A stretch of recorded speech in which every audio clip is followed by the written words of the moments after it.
कीर्तन में भगवान पधारे। क्यों? बोले जहां भगवान का कीर्तन होता है भगवान वहीं रहते हैं। नारद जी ने भगवान से पूछा, आपका पता क्या है, आपका एड्रेस क्या है, आप कहां मिलेंगे? बोले क्या करोगे? नारद जी ने कहा, दुनिया के भक्त मुझसे पूछते रहते हैं भगवान कहां मिलेंगे, तो आप सही सही पता हमको बता दो तो हम भी लोगों को बता देंगे। तो भगवान ने कहा, नोट कर लो। बोले क्या पता है? तो भगवान कहते हैं कि नाहम बसामि वैकुंठे, मैं वैकुंठ में नहीं रहता हूं। योगिनाम हृदयेन च, योगियों के हृदय में भी मैं बहुत देर नहीं रहता हूं। जब तक वो मेरा ध्यान करते हैं तब तक उनके हृदय में रहता हूं। इसीलिए स्तुति में कहा जाता है, योग हृदय सर्वलोकैकनाथम। भगवान हृदय में कब तक रहते हैं? बोले जब तक योगी ध्यान करते हैं तब तक रहते हैं। तो भगवान ने कहा, नाहम बसामि वैकुंठे योगी नाम हृदये न च, तो फिर आप कहां रहते हैं? तो भगवान ने कहा कि मद भक्ता यत्र गायन्ति, मेरे भक्त जहां मेरा गुणगान करते हैं तत्र तिष्ठामि नारद, हे नारद मैं वहीं पर रहता हूं। जहां भगवान का गुणगान हो, कीर्तन हो, भगवान वहीं रहते हैं। तो भगवान उस कीर्तन में प्रकट हो गए। भक्तों ने दर्शन किया। भगवान ने कहा, वरदान मांगो, मैं प्रसन्न हूं। तो भक्तों ने यही वरदान मांगा, हे प्रभु आज जैसे हमारे कीर्तन में प्रकट होकर के आपने हम भक्तों पर अनुग्रह किया है, ऐसे सदा आप अपने भक्तों पर अनुग्रह करते रहना, हम यही वरदान मांगते हैं। सदा आपका अनुग्रह हमारे ऊपर ऐसे ही बना रहे, जहां भक्त आपका कीर्तन करें वहां आप ऐसे ही कृपा करते रहें। भगवान ने कहा, तथास्तु। श्री सूत जी महाराज ये मंगलमय प्रसंग सुना रहे हैं। संक्षेप में भगवान के 24 अवतार का वर्णन करके सूत जी महाराज ने सुनाया। भगवान का प्रथम अवतार सनकादिकों के रूप में हुआ। दूसरा अवतार भगवान का वराह रूप में हुआ, सूकर रूप में। तीसरा अवतार भगवान का देवर्षि नारद के रूप में।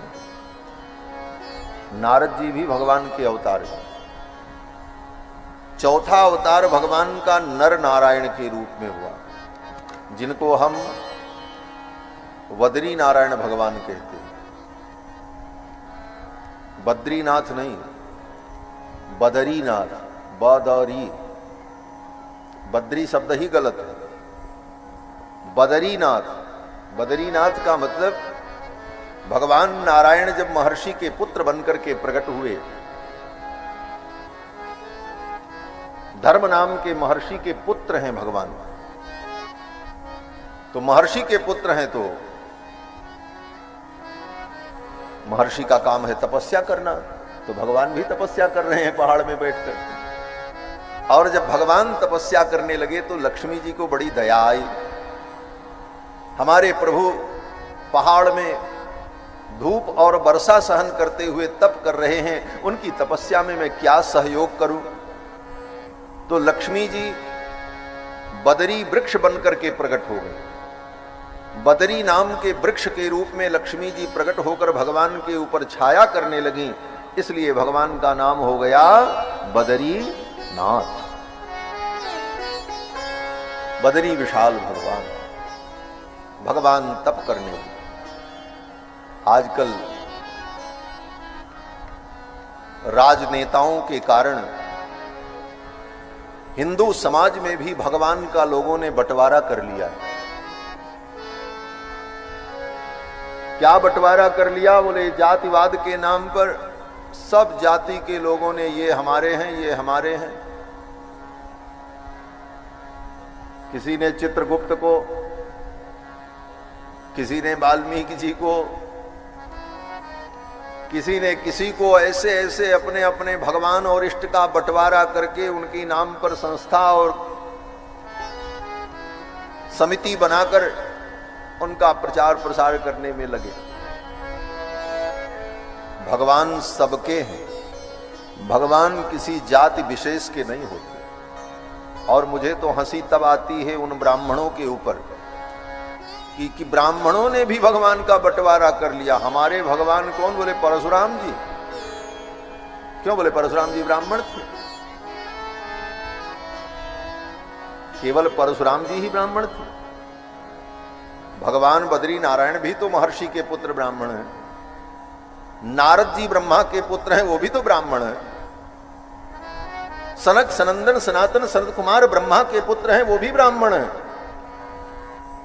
भगवान कपिल, भगवान के 24 अवतार में महर्षि कर्दम के पुत्र कपिल, वो भी ब्राह्मण हैं। भगवान के 24 अवतार में वेद व्यास हैं जो पराशर के पुत्र हैं, वो भी ब्राह्मण हैं। लेकिन परशुराम जी के नाम पर अलग से एक समाज बनाना, ये सब बड़ी छोटी मानसिकता है। भगवान सबके हैं और भगवान को जातियों में मत बांटो। भगवान सबके हैं और सबके हित के लिए। जाति व्यवहार मानव के लिए, क्योंकि मानव शास्त्र के बंधन में रहकर धर्म का अनुपालन करता है और भगवान इन समस्त नियमों से परे है। इसलिए भगवान सबके हैं और सबके सुहृद हैं। लेकिन युग का प्रभाव है, राजनेताओं के कारण संगठन बनाकर अपनी शक्ति का प्रदर्शन करने के लिए भगवान को, देवताओं को भी लोगों ने जातियों में बांटने का कार्य किया। ये सनातन धर्म के लिए अच्छा नहीं। थोड़ी हमारी बात कड़वी भी लगती होगी लोगों को, लेकिन दवा कड़वी होती है, फायदा करती है। सनातन धर्म के हित में जो बात है उसे हमें जानना चाहिए।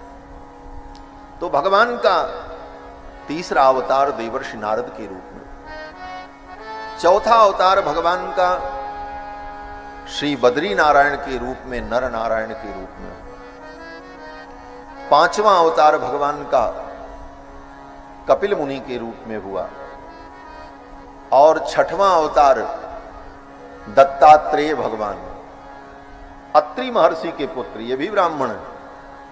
सबसे ज्यादा अवतार भगवान का अगर हुआ, जाति की बात ही कर लो तो ब्राह्मण के रूप में हुआ। दत्तात्रेय भगवान कौन है? अत्रि महर्षि के पुत्र है और अत्रि के पुत्र ही चंद्रमा है। और चंद्रमा कौन है? बोले सोम है। और चंद्रमा के विषय में वेदों ने कहा सोमो अस्माकम ब्राह्मणा नागु राजा, वेद मंत्र है। तो भगवान दत्तात्रेय ये भगवान के छठवें अवतार। सातवां अवतार भगवान का यज्ञ के रूप में हुआ।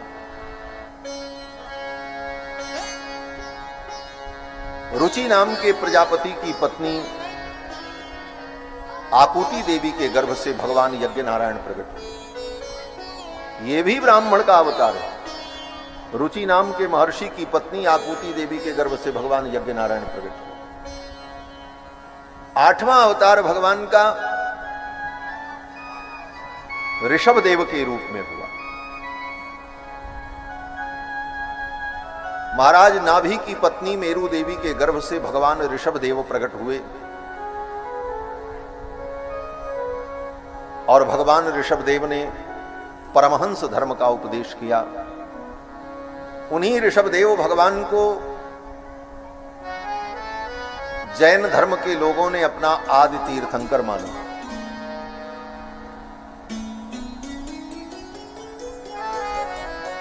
और भगवान का 9वां अवतार पृथु के रूप में हुआ। राजा बेन के शरीर का मंथन करने पर भगवान पृथु और अर्ची देवी का प्रादुर्भाव हुआ। 10वां अवतार भगवान का मछली के रूप में हुआ। चाक्षुष मनवंतर में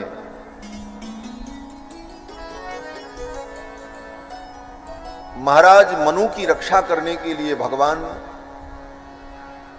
मछली के रूप में प्रकट हुए। कृतमाला नाम की नदी में मनु जी महाराज संध्या वंदन कर रहे थे और जब हाथ में जल लेकर के सूर्य भगवान को अर्घ देने चले तो उनके हाथ में एक छोटी सी मछली आ गई। तो उस जल को पानी में फेंकने लगे, दूसरा जल लेकर के सूर्य अर्घ दें। अब इसमें मछली आ गई तो क्या करें।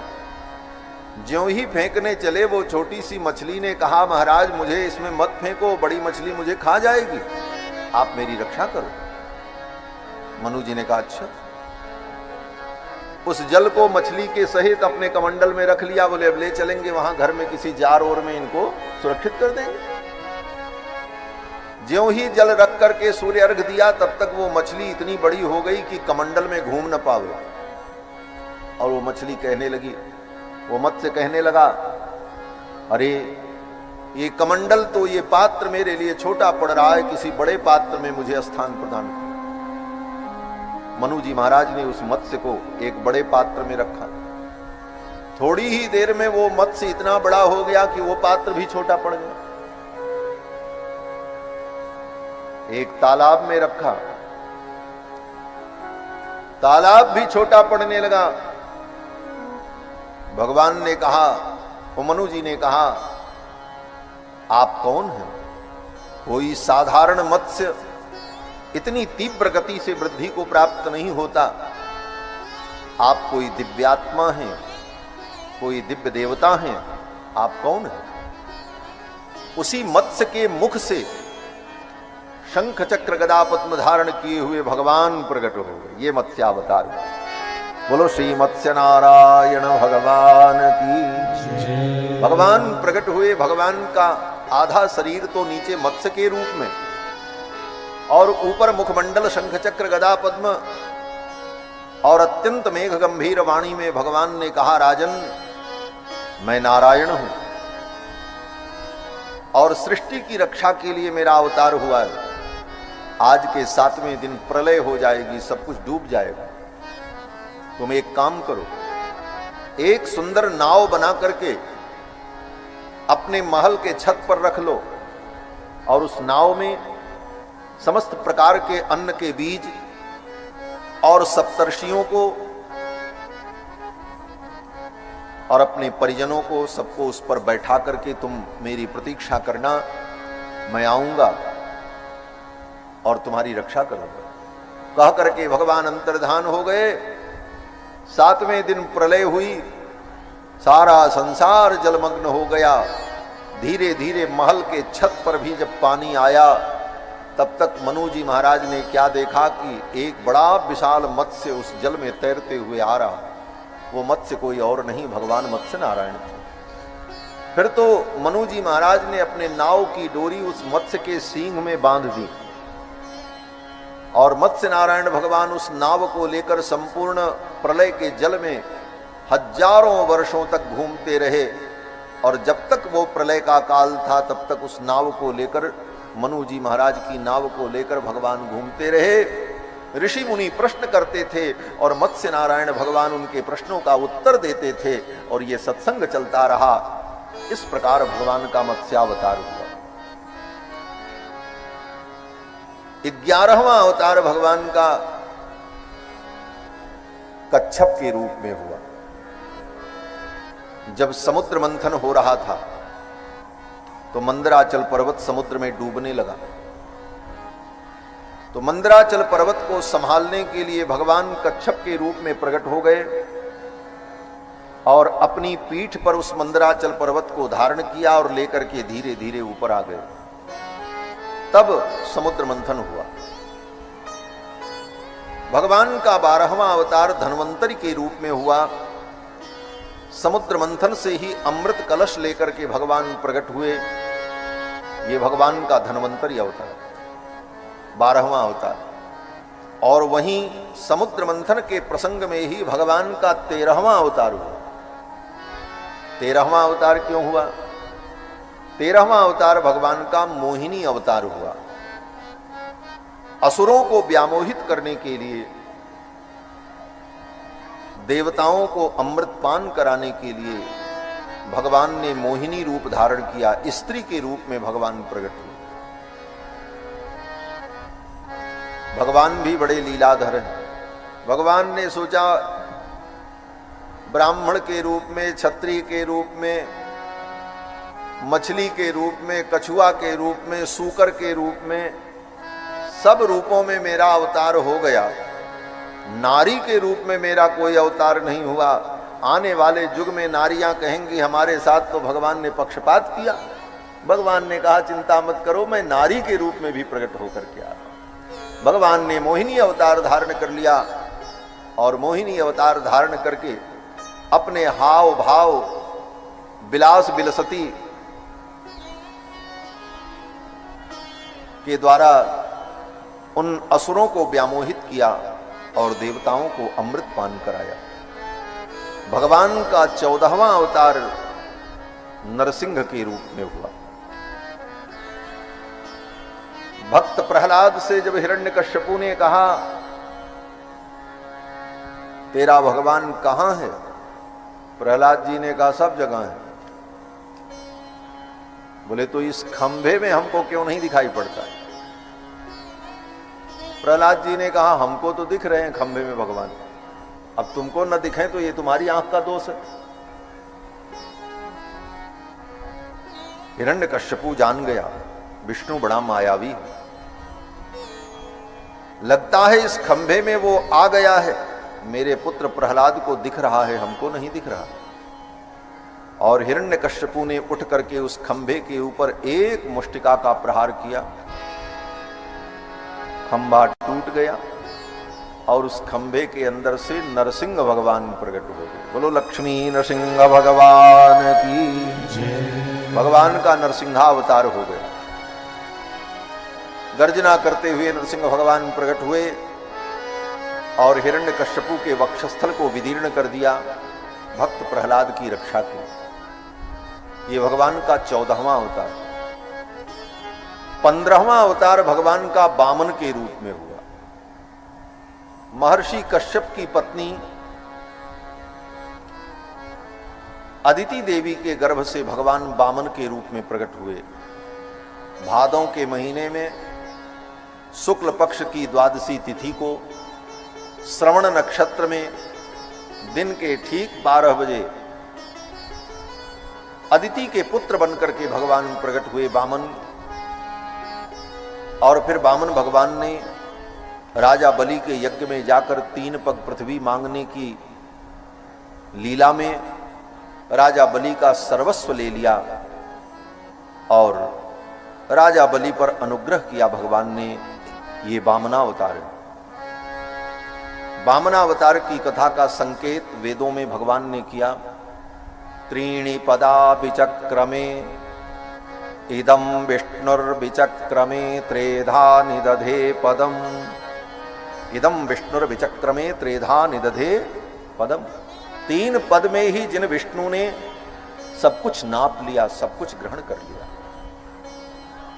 भगवान का 16वां अवतार परशुराम जी के रूप में हुआ। जमदग्नि महर्षि के पुत्र बनकर के भगवान प्रकट हुए, दुष्टों का संहार करके धर्म की स्थापना की। और भगवान का 17वां अवतार वेदव्यास जी के रूप में हुआ, जिन्होंने वेदों के रहस्य को 18 पुराण और महाभारत के रूप में प्रकट किया। भगवान का 18वां अवतार अयोध्या में हुआ, श्री राम जी के रूप में। नरदेवत्वमापन्न सुर कार्य चिकीर्षया। देवताओं के कार्य का साधन करने के लिए भगवान नर रूप में अयोध्या में प्रकट हुए, राम लक्ष्मण भरत शत्रुघ्न के रूप में। ये चारों भगवान के अवतार हैं। महर्षि वाल्मीकि ने यही लिखा है, कृत्वात्मानं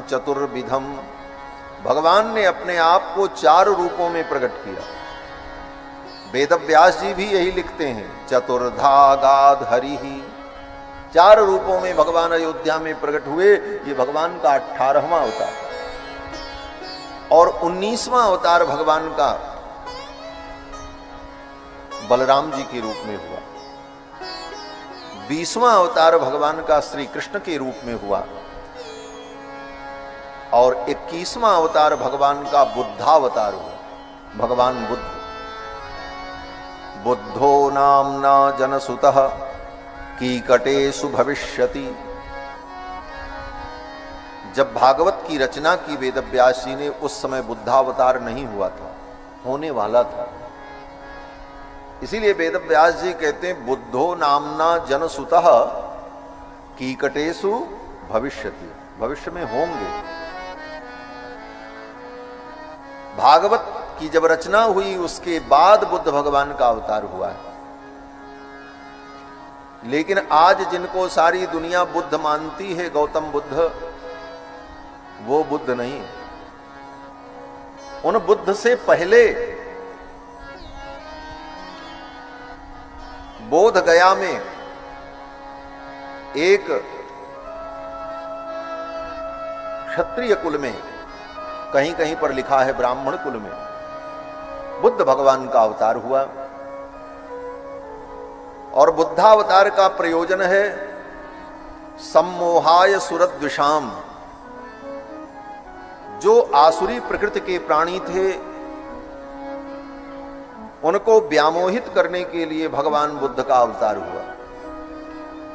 हर अवतार का एक विशेष प्रयोजन होता है।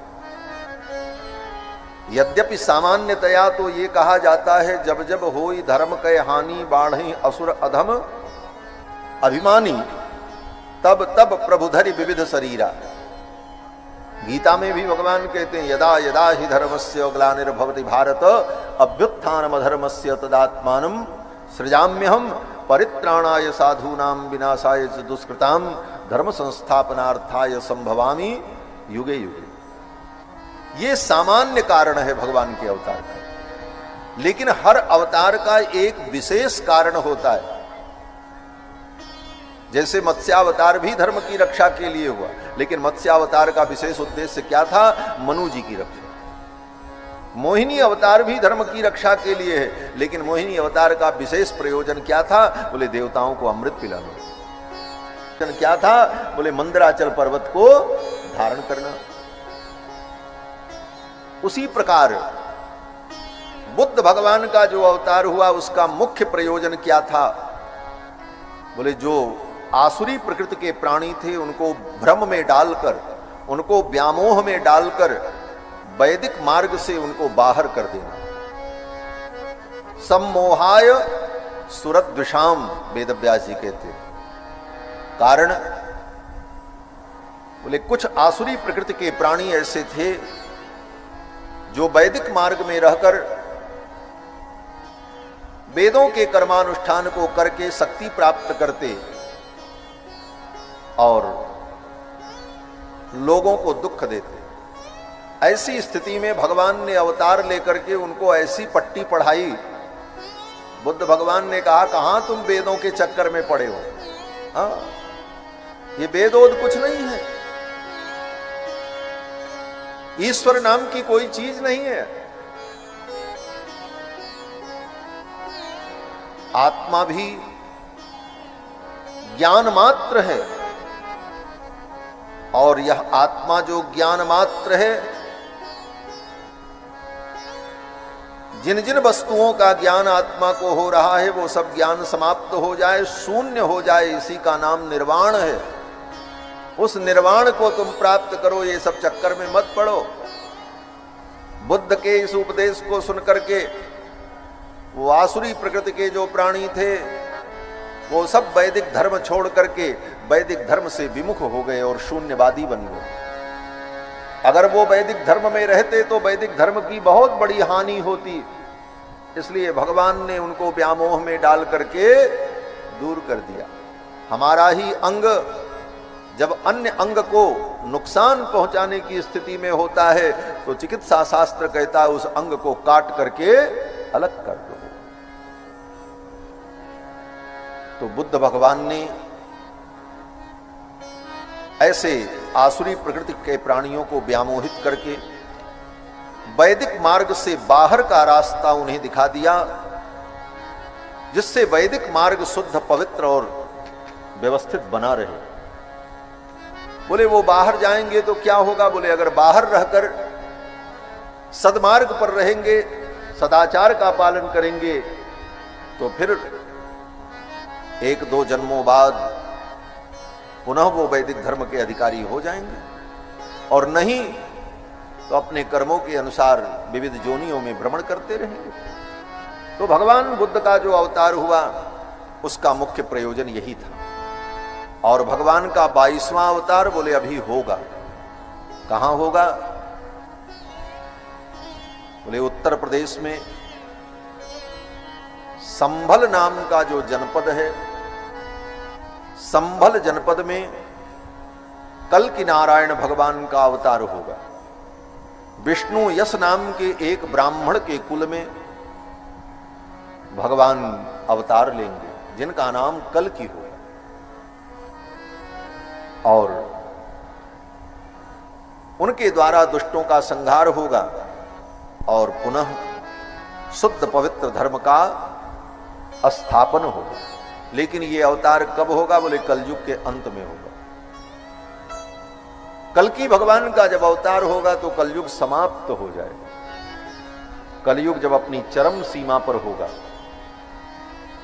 धर्म कर्म लुप्त हो जाएंगे, लोग कर्म भ्रष्ट हो जाएंगे, सभी वर्ण संकर हो जाएंगे, अंतरजातीय विवाह और मनमाने वैवाहिक संबंध के कारण वर्ण व्यवस्था छिन्न भिन्न हो जाएगी और वर्ण संकर संतानें उत्पन्न होंगी जिनको धर्म का कोई अधिकार नहीं होगा। ऐसी स्थिति में भगवान का प्राकट्य होगा और उन समस्त विधर्मियों का विनाश करके भगवान पुनः सनातन धर्म की स्थापना करेंगे। वहीं से पुनः सतयुग प्रारंभ होगा।